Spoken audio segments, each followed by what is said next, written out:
Então, ó, gurias, silêncio. Vamos começar então?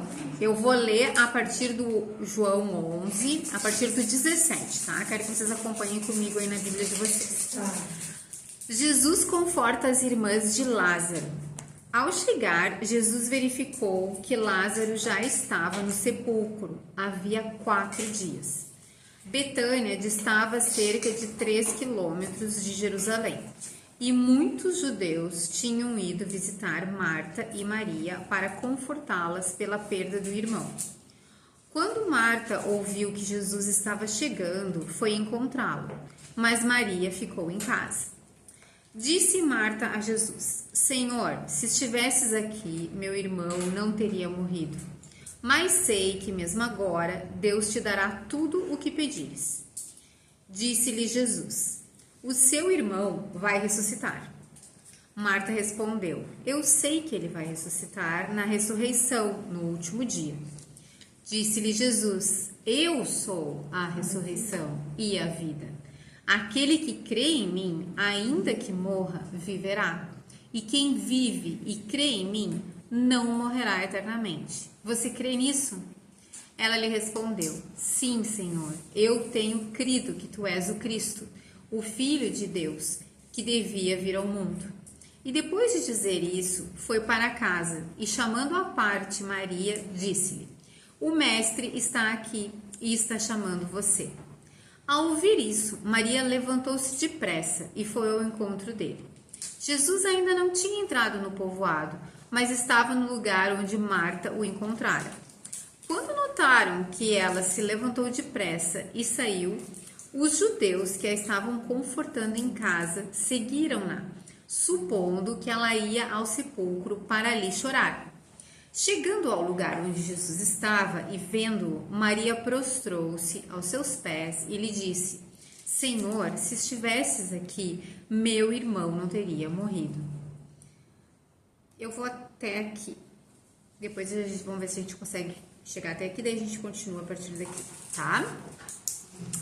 Então, na aula passada a gente viu toda aquela questão, né, que Jesus ele estava numa outra cidade além do Jordão, Betânia também, era uma outra cidade, estava tudo indo bem lá e de repente chega um mensageiro avisando que Lázaro estava muito doente. E Jesus, que amava muito Lázaro, como dizia ali para nós, tinha uma amizade com Lázaro, não saiu imediatamente, nem fez nenhuma oração específica, né? Porque ele já tinha curado pessoas à distância, mas ele não fez nada. Ele simplesmente continuou o trabalho lá, tá? E depois de 2 dias, Jesus então disse: vamos voltar lá para Betânia.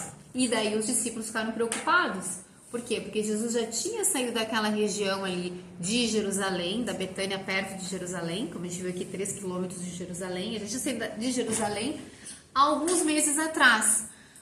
Esse é um outro ponto importante da gente relembrar, né? Uns meses atrás era a festa da dedicação. É aquela festa que acontece geralmente em novembro, dezembro. E agora, provavelmente, é março, quase abril, tá? A gente vai ver isso melhor. Poderia ser, na verdade a Bíblia não nos diz exatamente. Muito bem-vinda. Ana, ajuda a Suzana a arrumar um lugar. Tá? Então, quando... Senta ali. Senta ali. Então, Jesus tinha saído de Jerusalém porque naquela festa da dedicação, no final ali acabou os judeus querendo apedrejar Jesus. E ele se desvencilhou deles e saiu da cidade. Então, os discípulos estavam com ele, acompanhando ele, e sabiam que as coisas em Jerusalém estavam muito tensas. Se Jesus voltasse para Jerusalém, eles provavelmente iam matá-lo. Como de fato acontece, porque agora Jesus ele volta para Betânia, que é bem pertinho de Jerusalém, os judeus estão ali, e como eu falei já para vocês na outra aula, muitos teólogos, e é a minha opinião também, essa ressurreição de Lázaro, ela aconteceu provavelmente 1, no máximo 2 semanas antes de Jesus ser morto. Porque isso causa, assim, um problemão entre os líderes religiosos. Porque agora todo mundo vai acreditar em Jesus. Porque agora ele ressuscitou uma pessoa que estava morta há 4 dias. Então não tem muito tempo e a perseguição começa e eles entendem que precisam matar Jesus definitivamente. Então, de certa forma, os discípulos estão certos. Quando eles assim, como assim a gente vai voltar para Jerusalém? Vão te matar. Então os discípulos ficam chocados com isso. E daí a gente viu no final ali, no versículo 16, o Tomé, né, que diz assim: então vamos com Jesus para Jerusalém e vamos morrer com ele. Né? Então eles tinham a ideia do perigo que era voltar. E ainda mais fazendo o milagre que Jesus fez.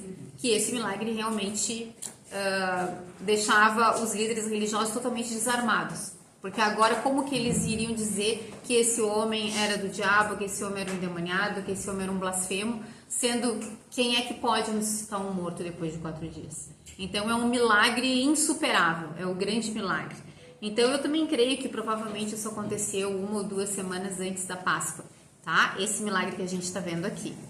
Então vamos lá para o 17. Então, ao chegar Jesus, verificou que Lázaro já estava no sepulcro havia 4 dias. E é aqui que a gente tem a pista, ó, dos 4 dias. Então, aqui eu sei que são 4 dias. Eu sei que Jesus, depois que escutou a notícia, ficou 2 dias lá na cidade que ele estava, além do Jordão. Então, é daí que a gente deduz que foi um dia para o mensageiro chegar lá. Daí ele aguardou 2 dias, depois de 2 dias ele decidiu ir para Jerusalém. E ele levou um dia para ir até Jerusalém, não, até Betânia, que era perto de Jerusalém. Entenderam? Então é daqui que a gente tira esse tempo. 18. Betânia distava a cerca de 3 quilômetros de Jerusalém. O que vocês acham? 3 quilômetros é perto ou é longe? É muito perto, gente. Olha, se eu for caminhando, menos de meia hora eu tô lá. É pertinho, é um lugar perto, tá? 3 quilômetros é muito pertinho da gente caminhar, ok? Então, isso aqui o João coloca aqui pra gente saber que eles estavam numa região, numa cidade que tinha muitos judeus, tá? Eles estavam bem perto do olho do furacão. 19. E muitos o quê? Ó, muitos judeus. Olha os judeus aí, né? Na maioria das vezes, dentro do livro de João, os judeus, eles sempre indicam os líderes religiosos e aqueles que os seguem, do judaísmo. Aqui eu acho que incorpora um pouco mais de gente também, tá? Mas o fato é que tinha muitos judeus ali que tinham ido visitar a Marta e a Maria. E isso diz para nós também outra coisa, que essa família era uma família muito bem relacionada. Porque tinham muitos judeus que estavam ali acompanhando eles, tá? Eles também eram judeus, né? Todos eles são judeus, descendentes, tá? Do povo de Israel. Muitos judeus tinham ido visitar Marta e Maria para o quê? Para confortá-las pela perda do irmão. E daí vale a pena a gente fazer um parênteses aqui para entender como é que era na cultura judaica essa questão do enterro, tá? Eles geralmente faziam o seguinte: eles enterravam a pessoa o quanto antes, porque eles não tinham nenhum sistema assim de manter o corpo. Então, o corpo, digamos assim, que nem os egípcios, né, ou outras culturas que fazem algumas coisas para o corpo se preservar por mais tempo, então eles enterravam o quanto antes. Nesse caso aqui a gente vai ver que não é enterrar na terra, né, mas é dentro de uma gruta, né, que colocaram ele, assim como Jesus, né, também. Esse era um costume que tinha ali naquela região. Mas o que é importante para nós os costumes dos judeus, tá? Quando uma pessoa morria, uma pessoa, por exemplo, da minha família morresse, se uma pessoa da minha família morresse, e eu fosse ali do povo de Israel naquele momento, eu teria, assim, amigos me confortando durante 7 dias, 1 semana. Já pensou? Então, durante 7 dias eu ia ter meus amigos me visitando continuamente. Talvez alguns até iriam dormir ali na minha casa, sabe? E então tinha muito lamento, muita tristeza. Eles não comiam até o momento que o morto fosse enterrado, tá? Sepultado, no caso, tá? Mas assim que o morto era sepultado, já tinha até um estilo de comida próprio lá. Não esqueci agora o que era, acho que era ovos, lentilha, não sei direito, tá? Mas eles tinham toda uma organização. E eles valorizavam muito esse lamento pela morte, tá? Ao ponto que tinha até pessoas que eram profissionais, pagas, que iam nos sepultamentos, nos enterros, nos velórios, pra chorar, pra lamentar. Então, hoje também. Hoje em dia também tem. Eu tinha isso. Não sabia. Eu não sabia que hoje em dia tinha gente que era contratada para ir no enterro chorar. Mas Lá no Nordeste. Não, olha só. Pessoal como a gente também, que não são contratadas, mas adoram ir, né? Então, mas a gente está falando aqui dessa situação, né? Que tinha essas pessoas que também estavam ali. Então, era assim, imagina, já é difícil para nós hoje em dia, né? Mesmo sendo assim, em poucas horas. É uma coisa pesada. Agora, imagina ficar lamentando ali aqueles 7 dias. Aqueles 7 dias, assim, constante. Mas, além disso, ainda tinha 30 dias. Que ainda o pessoal tinha um cuidado, fazia uma visita. Então, tem um lado bom nisso. Que é um lado de as pessoas da comunidade se preocuparem e confortarem umas às outras, né? Porque muitas pessoas, muitas famílias hoje, quando morre, né, um ente querido, a pessoa às vezes vai para casa e fica muito sozinha, fica muito triste, muito deprimida. Outras pessoas lidam melhor com isso. Então, claro, depende muito dos contextos, como foi a morte, se a pessoa crê em Jesus ou não, a visão que ela tem da vida eterna, tá? Mas isso era um aspecto da cultura deles. Então, o que acontece? Jesus, ele chega no meio, digamos assim, do velório, né? Porque se dura 7 dias e já estava no 4º dia, tá bem no meio, entenderam?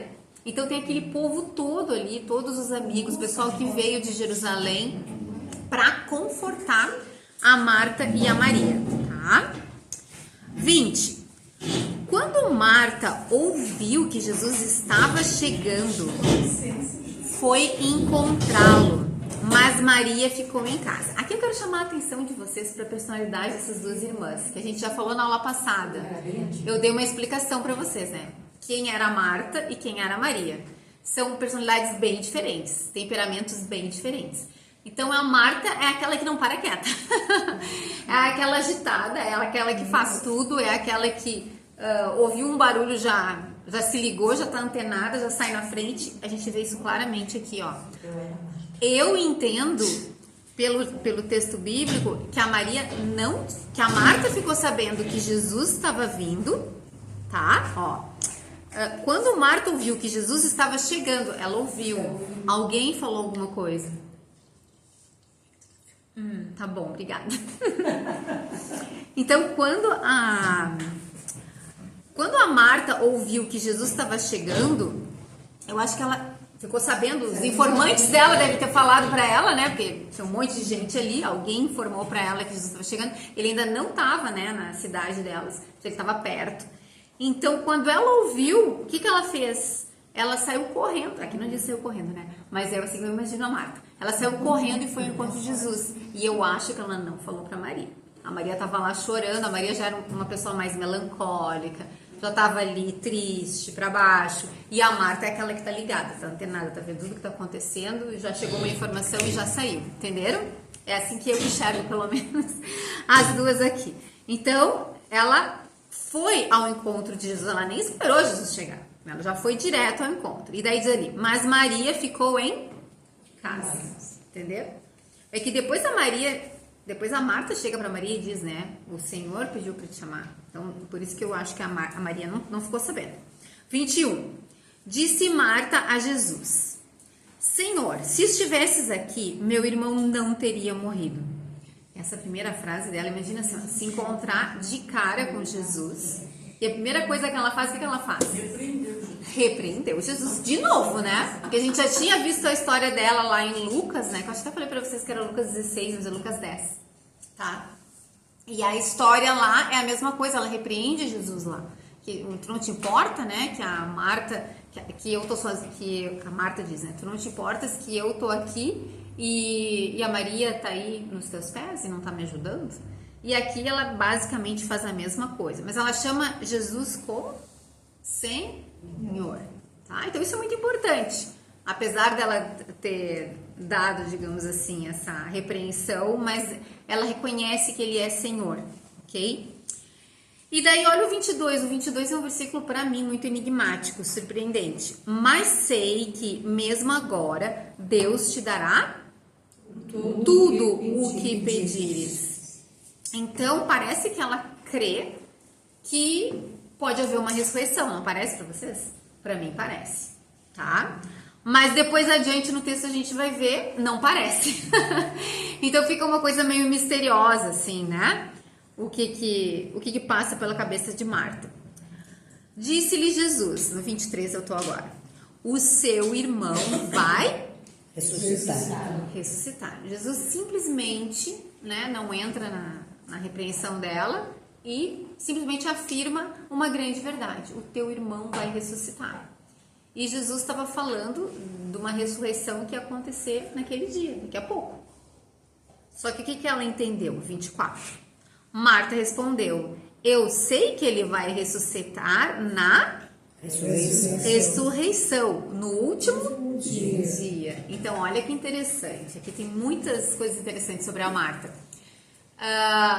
Ela responde para Jesus: sim, Jesus, eu sei que ele vai ressuscitar. É como a minha mãe morreu, minha mãe está no céu, mas eu sei que ela vai ressuscitar. Eu sei, eu creio. Né? Se eu morrer antes de Jesus voltar, eu também vou ressuscitar junto com a minha mãe. Ok? Então a Marta, ela cria nisso. Isso aqui, gurias, essa área da teologia que estuda o futuro, é o que a gente chama de escatologia. Então, a Marta, ela demonstra aqui que ela tinha uma excelente escatologia. A Marta era uma mulher que entendia de teologia. E apesar dela estar bem ocupada lá na cozinha, fazendo as coisas e tudo mais, ela estava de ouvido ligado no que Jesus estava ensinando ali a Maria. Porque ela demonstra aqui que ela sabe muito sobre quem Jesus é e sobre muitas coisas da Bíblia, tá? Sobre muitos conceitos teológicos. 25. Disse-lhe Jesus: eu sou. Lembram do eu sou? Sim. Eu sou. Esse eu sou aqui é o quinto eu sou, tá? É o quinto eu sou. Eu sou o quê? A ressurreição e a vida. Gente, marquem essa parte aqui na Bíblia de vocês. Eu sou a ressurreição e a vida. Então, Marta está falando do último dia, eu sei que vai ter aquela ressurreição no final, mas Jesus está dizendo: não, eu sou. Eu tenho o poder e eu sou a vida. Essa é a maior prova de que Jesus é Deus. Porque só quem pode dar a vida é Deus. Tá? Então, Jesus é Deus. Por quê? Porque ele pode dar a vida. Por que que ele pode dar a vida? Porque ele é a vida. Ninguém mais pode dar a vida. Ninguém mais pode fazer a vida do nada. Jesus, ele fez a vida do nada. Todos os seres que existem, tudo que existe foi criado por intermédio dele, é o que a Bíblia diz para nós, tá? Então, ele está dizendo: eu sou tanto a ressurreição, quanto eu sou a vida. Aquele que crê em mim, ainda que morra, viverá. Então, ele está dando essa garantia para nós. Se tu crê em mim, tu pode ficar tranquilo. Porque tu vai morrer, mas depois que tu morrer, tu vai viver novamente, tá? Tu não vai estar morto para sempre e nem vai estar sofrendo para sempre. 26. E quem vive e crê em mim não morrerá eternamente, tá? Você crê nisso? Então ele faz um jogo de palavras ali que diz a mesma coisa e daí ele pergunta para quem? Para quem? Para quem que ele está fazendo essa pergunta? Ele está falando com a Marta. Com a Marta, muito bem. Então ele pergunta: você crê nisso? Ele está perguntando: Marta, você crê nisso? O que a Marta responde? 27. Ela respondeu: sim, Senhor. Então ela confirma que ela crê nisso. Que ele é a ressurreição e a vida e que aquele que crê nele não morrerá eternamente. E ela diz: e eu tenho crido que tu és o Cristo. Cristo é a mesma coisa que Messias, mesma coisa que o prometido no Antigo Testamento, tá? E daí ela fala, o Filho de Deus, ou seja, ainda não tinha essa expressão Deus Filho, então ela usa essa expressão o Filho de Deus, ou seja, é Deus, é da mesma natureza de Deus, que devia vir ao mundo, ou seja, que está escrito nas profecias do Antigo Testamento que viria ao mundo. E de novo ela mostra que ela conhece muito bem a Bíblia dela. Então a gente sabe muito sobre a Marta, né?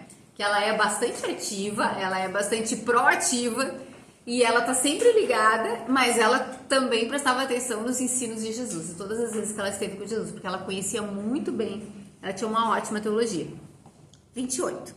E depois de dizer isso, foi para casa, e chamando à parte Maria, disse-lhe: o mestre está aqui, está chamando você. É por isso que eu acredito que na primeira vez ela não falou para Maria. Então ela ficou sabendo e se foi. E deixou Maria ali chorando. Daí ela foi na frente, sabe? Aquela pessoa proativa e que quer saber das coisas antes.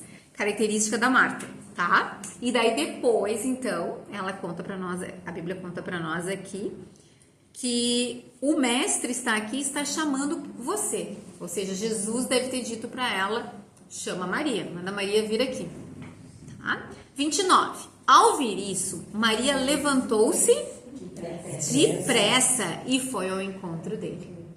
Então, realmente a Maria não sabia, porque quando ela ouviu que Jesus estava lá, ela quis se encontrar com ele o quanto antes. 30.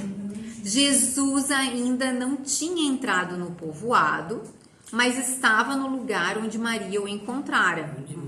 Desculpa, Marta o encontrara. Quando notaram que ela se levantou depressa e saiu, os judeus que a estavam confortando em casa, já tinha passado 4 dias, os judeus continuavam ali confortando ela em casa. Seguiram-na, supondo que ela ia ao sepulcro para ali chorar. Então eles viram que a Maria se levantou assim, deu um ímpeto, eles pensaram: ela não aguentou, ela tá com muita saudade, muita tristeza, ela vai lá pro sepulcro, ela vai chorar, e a gente vai atrás, a gente vai junto, a gente não vai deixar ela sozinha, nós somos amigos dela, somos amigos dessa família. Entenderam? E tem outra coisa interessante aqui, né, que fala ali, onde é que tá... o à parte esse, né, que a Marta chamou ela à parte. Me perdi aqui. 32. Chegando ao lugar onde Jesus estava e vendo-o, Maria prostrou-se aos seus pés e disse... Que diferença, né? Porque a Marta já chegou repreendendo Jesus. Mas olha assim, eu acho legal observar os comportamentos, analisar os comportamentos das pessoas. Maria prostrou-se aos seus pés. Então, ela demonstrou realmente a reverência dela, se derramando aos pés de Jesus, tá? E disse, olha a frase que ela disse: Senhor, se estivesses aqui, meu irmão não teria morrido. É um copia e cola, né? Da Marta, perceberam? Se vocês olharem ali, é a mesma frase que a Marta falou, a Maria falou. Com quem é que vocês acham que a Maria aprendeu essa frase? Com a Marta, porque a Marta deve ter ficado buzinando no ouvido dela, né? Se Jesus estivesse aqui, isso não tinha acontecido. Mas que barbaridade, a gente mandou chamar Jesus e ele não veio até agora, já passou 3 dias, já passou 4 dias. Como é que pode Jesus fazer isso com a gente? Ele não amava tanto? Eu só fico imaginando, né? Mas ela já tinha ouvido aquilo muitas vezes, tanto que quando ela chega para Jesus, ela diz exatamente a mesma coisa da Marta. De novo, mais um detalhe da personalidade da Marta. Dá pra ver que a Marta era uma mulher assim bem dominadora, né, que influenciava a irmã, e a irmã já era mais passiva e ia atrás. Isso aqui, né? Não, tô deduzindo, tá? É a minha opinião, ok? Eu gosto de analisar essas coisas assim e ver e pensar como que era, certo? Mas a gente vê que ela repete exatamente a mesma frase, tá? E a gente percebe que a Marta, ela sempre é a que vai na frente.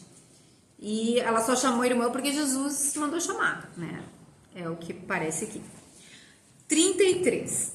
Ao ver... mas eu parei aqui, né? Eu parei no 32. Então, dá pra gente continuar. Olha só que legal. Ao ver chorando Maria e os judeus que a acompanhavam, Jesus agitou-se no espírito e perturbou-se.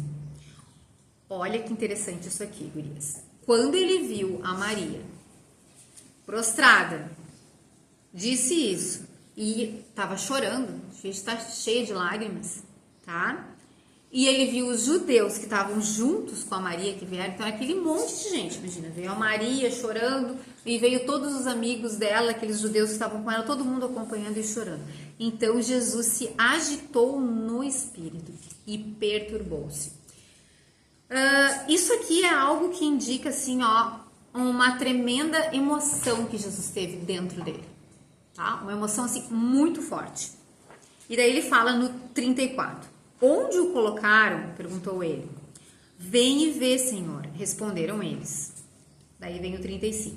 Jesus chorou. Esse é o menor versículo da Bíblia, para quem não sabe, tá? Mas todas essas palavras que descrevem aqui como Jesus se sentiu, elas expressam assim uma comoção muito forte, tá?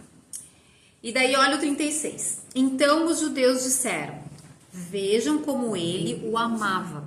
Então os judeus estão falando que Jesus amava muito Lázaro.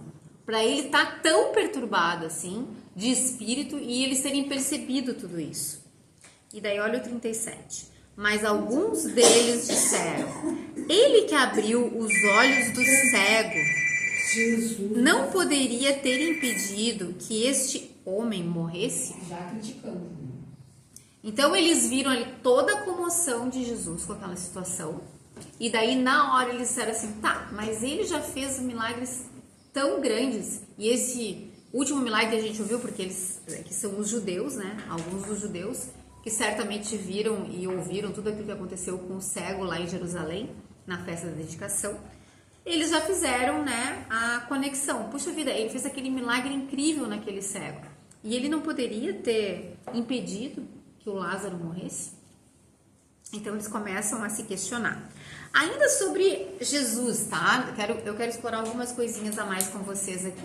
Sobre Jesus ter se comovido tanto com esse funeral, com a morte do Lázaro, com o amor que Jesus tinha. Jesus tinha um amor especial para o Lázaro, porque a gente viu aquela palavra, era uma palavra de amor referindo amizade. Então era mais do que conhecer Lázaro, eles tinham realmente um relacionamento. Muitas pessoas a grande maioria das pessoas que Jesus curou, ele não tinha um relacionamento com elas, tá? Eles se encontravam, ele curava e ele continuava na sua missão de curar e de pregar. Mas Lázaro era diferente, ele ia na casa de Lázaro, se hospedava, os discípulos também eram amigos de Lázaro. Então isso mostra para nós um outro aspecto de Jesus, que é o aspecto da humanidade de Jesus. A gente já falou várias vezes assim, Jesus, ele era homem, um ser humano. Jesus, ele é Deus encarnado. Essa é a expressão correta da gente usar. Jesus é o Deus que virou ser humano, certo? É Deus encarnado. Então, ele essa é a expressão. Ele age que nenhum... Exatamente. Então, Jesus teve que dormir. Jesus teve que nascer, certo? Ele foi gestado na barriga de Maria. Ele teve que nascer. Ele teve que aprender a ler. Ele teve que aprender a falar. Entenderam? Caminhar. Teve todas as emoções que a gente tem. A Bíblia diz que ele sofreu todas as tentações que a gente sente. Por isso que ele pode se compadecer de nós, nas nossas lutas, nas nossas tentações. Não, e aí pegando isso que você está falando é interessante, porque ele sabia que ele ia ressuscitar o Lázaro. Sim. E assim mesmo, ele se comoveu e chorou. Sim. Mostrando o quanto ele era humano, né? Exatamente. Mas esse ponto, ele vai mais além. Os teólogos, eles acreditam que o choro de Jesus aqui, ele tem a ver com coisas muito mais profundas, porque Jesus, ele tinha plena consciência das coisas. Então, ele está vendo aquela multidão ali de judeus que não creem nele. Alguns vão crer quando virem um milagre, mas a grande maioria não vai crer. E se a pessoa não crê, ela vai para onde quando ela morre? Ela vai para o inferno. E Jesus, ele olha aquele povo todo, e ele olha toda aquela situação, e Jesus, ele chora por toda a miséria da humanidade. Porque eu não quero ser aquela pessoa assim que traz os outros para baixo, mas a vida, ela é linda, ela é bela, ela tem coisas maravilhosas, mas ela também tem coisas horríveis, ela tem coisas muito tristes, ela tem desilusões terríveis. Tem pessoas que chegam a se matar, que não suportam tanta desilusão, tanta tristeza. Então a gente precisa lembrar que a vida, ela tem os dois lados. E por que a vida tem esse lado tão feio, esse lado tão horroroso? Por causa do pecado. Muito bem, dona Ira. Então, mas depois Lázaro viveu quanto tempo? Ah, tá, sim. Lázaro, ele foi ressuscitado e ele viveu. A gente não sabe, a Bíblia não diz quanto tempo ele viveu. Eu acho que nos livros de história alguém falou alguma vez que eram uns 30 anos, alguma coisa assim. Não tenho certeza. Tá? Mas a gente não tem como ter certeza. Alguma coisa que ele viu lá no céu? não. Isso é um outro ponto bem interessante que a gente vai deixar para abordar na próxima aula, tá? Por que não tem isso na Bíblia? Porque Deus não quer que a gente esteja preocupado com isso, certo? Eu quero que a gente esteja focado em outras coisas. A razão desse milagre não é para nos contar o que aconteceu nos 4 dias, onde ele estava, como é que foi, o que ele viu. A razão desse milagre é para a glória. Quer ver, ó? Jesus falou ali, onde é que está o versículo? Mas será que Lázaro lembra? Ou lembrava? A morte é um sono profundo. Eu imagino que sim, porque a gente tem um outro caso no Novo Testamento, que é o de Paulo, que ele diz que foi levado até o terceiro céu. O terceiro céu para os judeus é o céu, tá? Eles entendem que o primeiro céu é a nossa atmosfera, o segundo céu seria o universo, e o terceiro céu seria o céu mesmo, onde está o trono de Deus. E ele disse que ele não poderia falar das coisas que ele viu lá, de tão maravilhosas que eram. Então eu acredito que sim, né? Mas assim, se ele falou, se ele não falou, Deus não quis que a gente soubesse disso. Provavelmente ele não deve ter falado, tá? O que eu acho, assim como o Paulo também não falou. O único que falou para nós é João. Ele fala isso lá em Apocalipse. Ele disse, ele viu uma porta aberta no céu, ele foi levado lá para cima, e daí ele descreve para nós o que ele viu. É essa visão que a gente tem do céu. A gente sabe disso porque ele teve uma visão, tá? Mas assim, o foco dessa mensagem não é esse. O foco dessa mensagem é a glória de Deus. Olha ali o versículo 11. Desculpa, o capítulo 11, versículo 15 da aula passada. 11, versículo 15. E para o bem de vocês, Jesus está falando, para o bem de vocês estou contente por não ter estado lá, para que vocês creiam. Então assim, a morte de Lázaro, ela aconteceu, a ressurreição de Lázaro, ela aconteceu a princípio para que os discípulos crescem. Por quê? Porque logo depois da morte, da ressurreição de Lázaro, Jesus vai morrer. E Jesus vai ressuscitar. E eles precisam ter fé suficiente para não se desesperar quando Jesus morre ali na sexta-feira. Para crer que Jesus vai ressuscitar. Tá? Então, a Bíblia mostra aqui para nós que esse é o motivo principal aqui dessa ressurreição. Principalmente para que os discípulos, para que os apóstolos, eles creiam e prossigam na fé deles. Porque vai ser um teste o mais difícil que eles vão passar. Que é ver Jesus ser preso, morto, crucificado, humilhado, perseguido. Então vai ser uma prova muito difícil que eles vão estar passando, tá? Outra coisa, Jesus, quando ele chora aqui, ele não só chora pela miséria que é a morte, porque a morte é uma miséria. Eu sei que a gente, até, né, Paulo fala, para mim morrer é lucro, e a gente acaba falando muito isso, não, eu sou cristão, eu vou morrer, eu vou estar melhor. Tudo bem, tu vai estar melhor, mas a morte, a maioria das pessoas, é uma coisa bem difícil. Tu sofre para morrer. Hoje em dia a gente até que não sofre tanto, mas no passado se sofria muito mais. Alguns são privilegiados, como eu digo, tem um ataque cardíaco, vai ser bem melhor, né? Então não sente nada. Mas a maioria das pessoas é algo bastante sofrido. E por que é assim? É a maldição do pecado. A Bíblia diz, a morte é uma maldição. É por isso que a gente morre, porque nós somos pecadores. A prova de que nós somos pecadores é que nós morremos. Se nós não fôssemos pecadores, nós não iríamos morrer. É o que a gente aprendeu na aula lá de Gênesis, bem do início. Pode perguntar. Que pecado é esse que até hoje eu não sei?